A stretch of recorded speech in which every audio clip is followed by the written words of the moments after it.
जय गुरु जी। शुक्राना गुरु जी। अनंतम शुक्राना आप जी का, जो आप अपने सामने बिठाकर श्री गुरु नानक देव जी की जन्म साखी सुन रहे हैं और उसे संगत तक पहुंचाने की कृपा कर रहे हैं। मैं आपकी सदा शुक्रगुजार रहूंगी। वाहिगुरु जी का खालसा, वाहिगुरु जी की फतेह। ओम नमो शिवाय। शिव जी सदा सहाय। ओम नमो शिवाय। गुरु जी सदा सहाय। जय गुरु जी। शुक्राना गुरु जी। संगत जी, साखी को कृपया सर ढक कर सुने।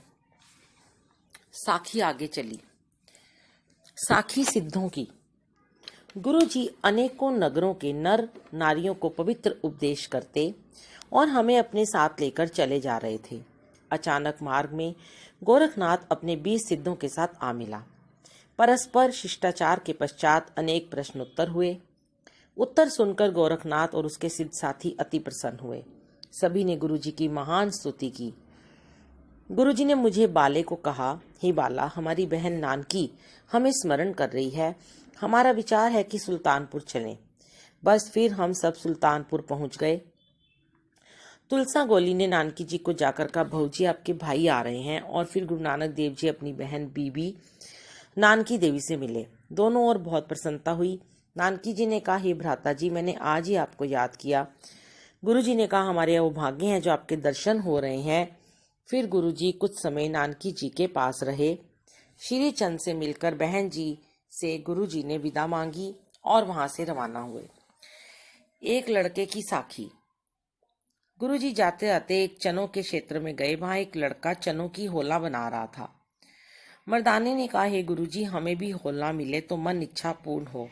गुरुजी मुस्कुरा दिए। उस लड़के ने गुरुजी के चरणों में प्रणाम किया और कुछ होला भेंट की। गुरुजी ने वे सब मर्दाने को दे दी। वह लड़का अपने मन में विचार कर गुरुजी के लिए कुछ भेंट घर से लेने को चला। तब गुरुजी ने उसे रोककर पूछा, बेटा कहाँ जा रहे हो? उसने जो मन में इच्छा थी वह सत्य बता दी। तब गुरुजी ने एक श्लोक उच्चारण किया। श्लोक।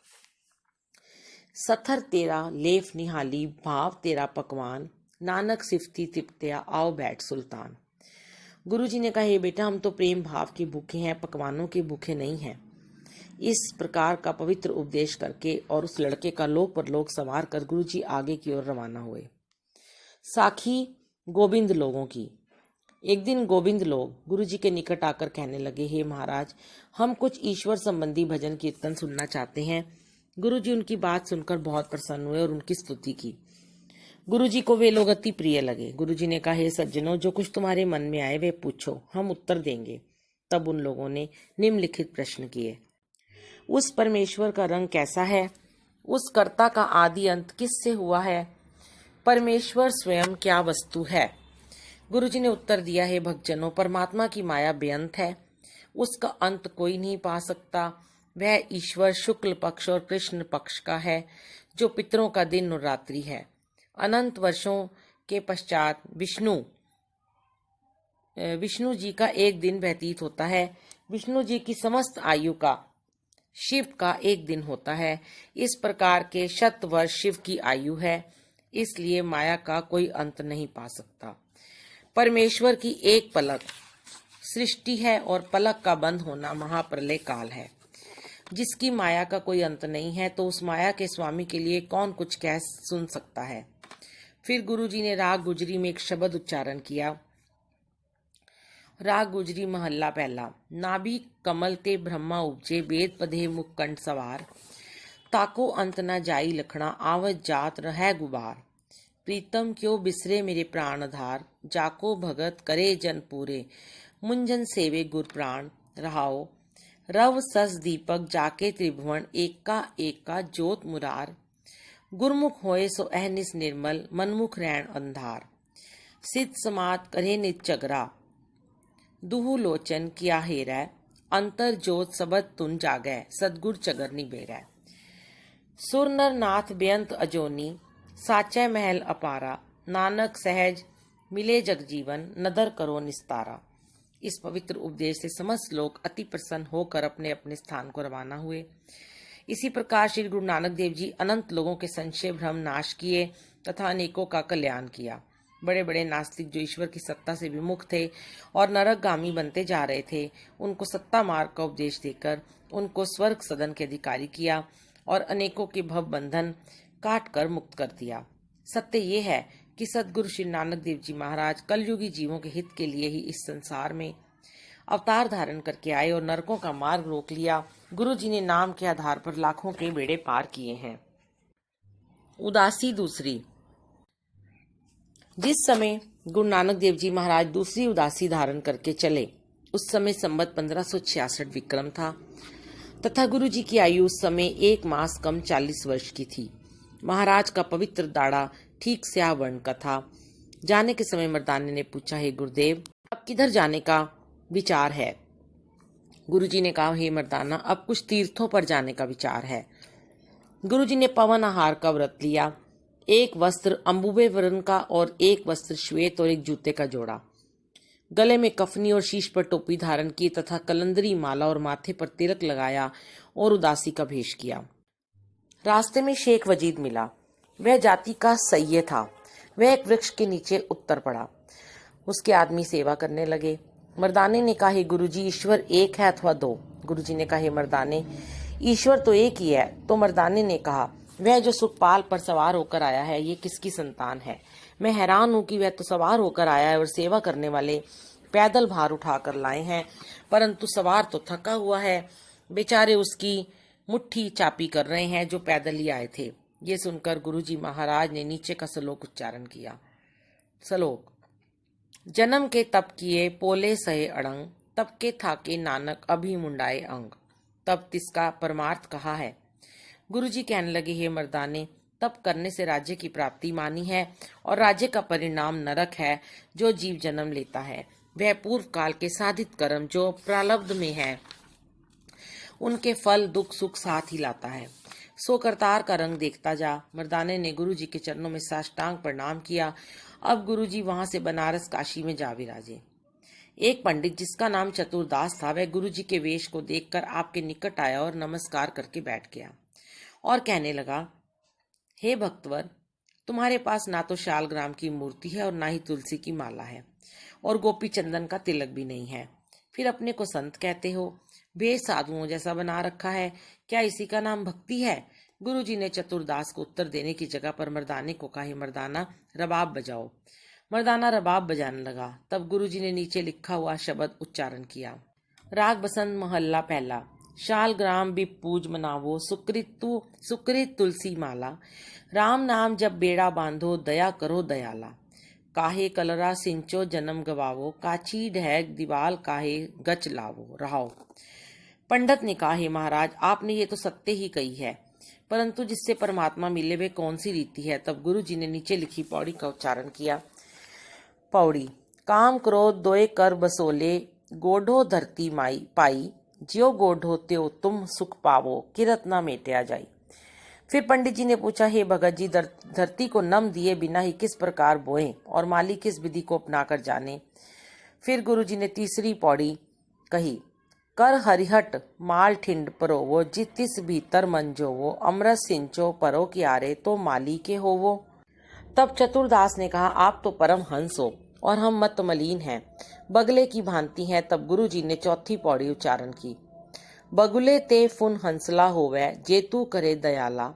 प्रणवत नानक दासन दासा, दया करो दयाला। तब फिर पंडित ने कहा, आप उस ईश्वर के पूर्ण भक्त हो। हमारी प्रार्थना है कि आप इस नगरी को पवित्र करो और कुछ इसका भी गुण ग्रहण करो। गुरु जी ने पूछा, इसका गुण क्या है? पंडित ने कहा, काशी विद्या का केंद्र है, यही इसका उच्च गुण है। विद्या से रिद्धि सिद्धि की प्राप्ति होती है तथा संसार में विद्वान का मान होता है। तब गुरु जी ने मर्दाने को रबाब बजाने की आज्ञा दी। रबाब बजाने की आज्ञा दी और स्वयं शब्द कहा। राग बसंत महल्ला पहला। राजा बालक नगरी काची, दुष्टा नाल प्यारो। दोए माई दोए बापा, पढ़िए पंडित करो विचारो। स्वामी पंडिता तुम्ह देहोमति, किन विद पावो प्राणपति रहाओ। भीतर अगन बनास्पत माउली, सागर पंडै पाया। चंद सूरज दोए काटी पीतर, ऐसा ज्ञान न पाया। राम रवंता जानिए इक माई भोग करे, ताके लखन जानिए खिमा धन संग्रह। कया सुने न खाया माने, तिन्हा ही सेती वासा। प्रणवत नानक दासन दासा, खिन तोला खिन मासा।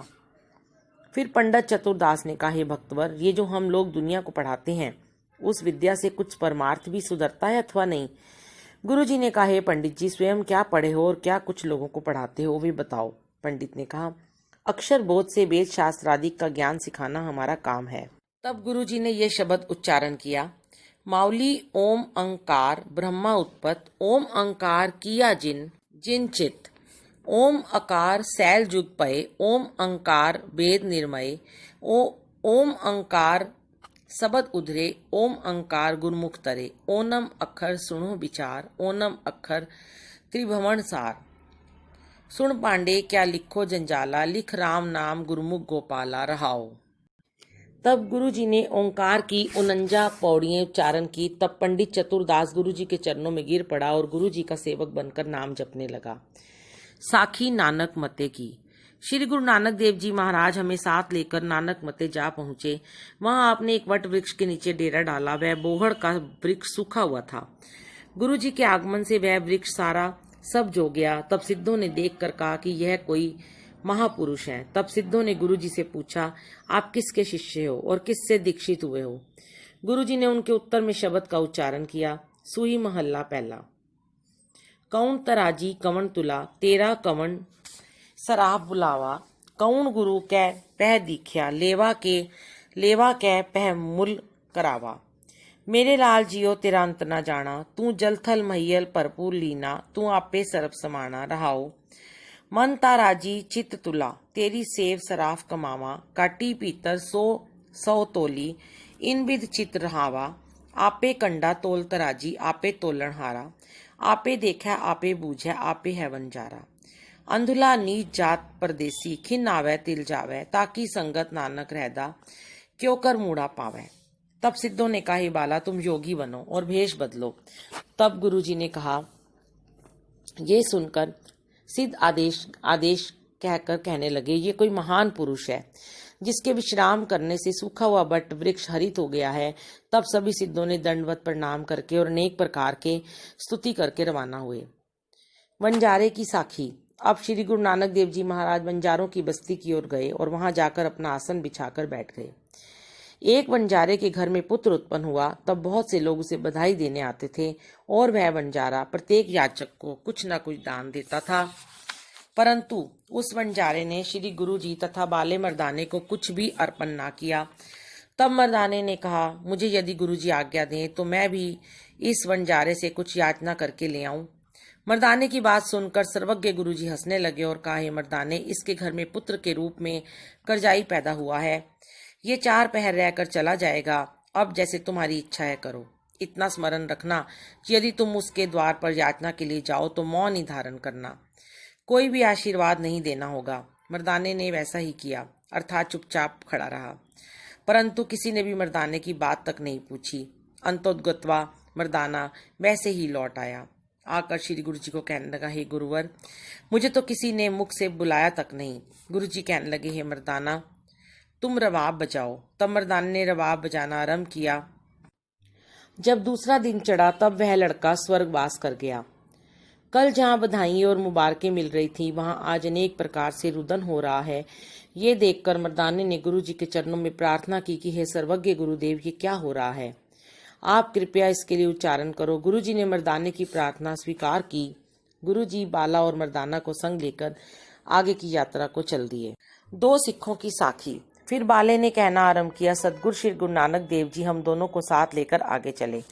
अब चौमासा आरंभ हो गया था। तब एक नगर के निकट पहुंचे। मर्दाने ने कहा, हे महाराज, इस स्थान पर चौमासा है, विश्राम करना चाहिए। गुरु जी ने नगर से 1 कोस बाहर अपना आसन लगाया। वहां एक बाग था जिसका स्वामी एक क्षत्रिय था। वह क्षत्रिय गुरु जी के दर्शनों को आया तथा नमस्कार करके बैठ गया।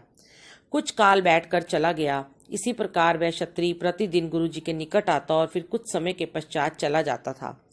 एक दिन उस क्षत्रिय के पड़ोसी ने पूछा कि आप प्रतिदिन किधर जाते हैं? उसने कहा कि एक संत जी आए हुए हैं, मैं उनके दर्शनों को जाता हूँ।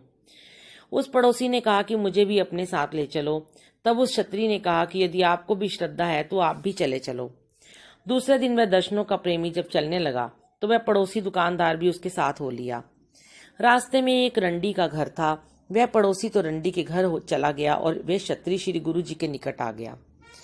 उस प्रेमी ने निश्चय किया था कि संत जी के दर्शनों के सिवाय और कुछ भी जिज्ञासा नहीं करनी। इस प्रकार वे दोनों दुकानों से इकट्ठे चलते थे। क्षत्रिय तो गुरु जी के निकट आ जाता था और दूसरा रंडी के घर में चला जाता था। इसी प्रकार बहुत दिन व्यतीत हो गए। एक दिन उस कुकर्मी के मन में विचार हुआ कि मैं तो नित्य प्रति कुकर्म करने जाता हूँ और मेरा साथी उस महात्मा के दर्शन करने जाता है। इस साथी के साथ कुछ बात करनी उचित है। उस कुकर्मी ने एक दिन उस श्रद्धालु से कहा, हे मित्र, मैं तो प्रतिदिन कुकर्म करने जाता हूँ और तुम दर्शन करने जाते हो। आज मैं चाहता हूँ कि तुम दर्शन करके पहले आ जाओ, इसी स्थान पर मेरा इंतजार करो, और यदि मैं पहले आ गया तो मैं भी इसी स्थान पर तुम्हारी प्रतीक्षा करूंगा। दोनों ने स्वीकार किया और अपने अपने निर्दिष्ट स्थान की ओर गए। रंडी के घर जाने वाला रंडी के घर में गया। तब वह रंडी घर में नहीं थी। वह निराश सा होकर लौट आया और नियत किए स्थान पर आकर बैठ गया और अपने साथी के इंतजार करने लगा। उसने भूमि को नख से कुरेदा तो एक मिट्टी का पुरवा निकला जिसमें एक स्वर्ण की मोहर थी और बाकी का पुरवा कोयलों से भरा हुआ देखा। उधर वह श्रद्धालु जब गुरु दर्शनों के पश्चात घर की ओर लौट रहा था तब उसके पांव में एक कंटक चुभा, जिससे उसको पीड़ा हुई और रुद्र बहने लगा। उसने अपने पैर पर एक वस्त्र फाड़ कर बांध लिया तथा शनै शनै चलकर वह भी अपने स्थान की ओर आया। पहले ने पूछा, क्या आपको क्या हुआ है? उसने कंटक चुभने का समाचार कहा। उसको कर्मी ने मुस्कुरा कर कहा, हे मित्र, देखो, मुझे तो एक मोहर प्राप्त हुई है और तुझे पैर में कांटा चुभ गया। मैं तो पापी हूँ, परंतु मोहर पाई है, और तुम सत्संग के लिए जाते हो परंतु पैर भी जख्मी करवा बैठे हो। ये क्या कारण है? अब वे दोनों इसका उत्तर लेने गुरु जी के पास आए और जो कुछ सत्य था वे गुरु जी के समक्ष दोनों ने कहा। गुरु जी मुस्कुराकर मौन हो गए। अब उन दोनों ने आग्रह किया, हे महाराज, हम अपने प्रश्न का उत्तर चाहते हैं, अब आप कृपा करो। तब गुरु जी ने उस कुकर्मी को कहा, हे भाई, तुमने पूर्व जन्म में एक मोहर दान की थी जिसके फल से तुम्हें मोहरों का भरा हुआ पुरवा मिलना था। अब तुम कुकर्म करने लग गए जिससे सभी मोहरें कोला बन गई हैं, तथा जो प्रेमी हमारे दर्शनों को आता है इसके भाग्य में शूली पर चढ़ना लिखा था, जो सत्संग के प्रभाव से शूली का शूल हो गया है। जब श्री गुरु जी के मुख से उन्होंने ये वचन सुने तो दोनों ये चंबे में आ गए तथा गुरु जी के चरणों पर गिरकर क्षमा प्रार्थना करने लगे। गुरु जी ने उन दोनों ही सिखों पर अपनी कृपा दृष्टि का संचार किया और पवित्र नाम का उपदेश दिया। दोनों ही गुरु जी की सेवा तन मन से करने लगे। इसके पश्चात चौमासा व्यतीत होने पर गुरु नानक देव जी हम दोनों को साथ लेकर उन सब सेवकों को परम उत्तम उपदेश से कृतार्थ करके उस स्थान से फिर आगे की ओर रवाना हुए। जय गुरु जी, शुक्राना गुरु जी, वाहिगुरु जी का खालसा, वाहिगुरु जी की फतेह। जय गुरु जी, शुक्राना गुरु जी, अनंतम शुक्राना आप जी का, जो आप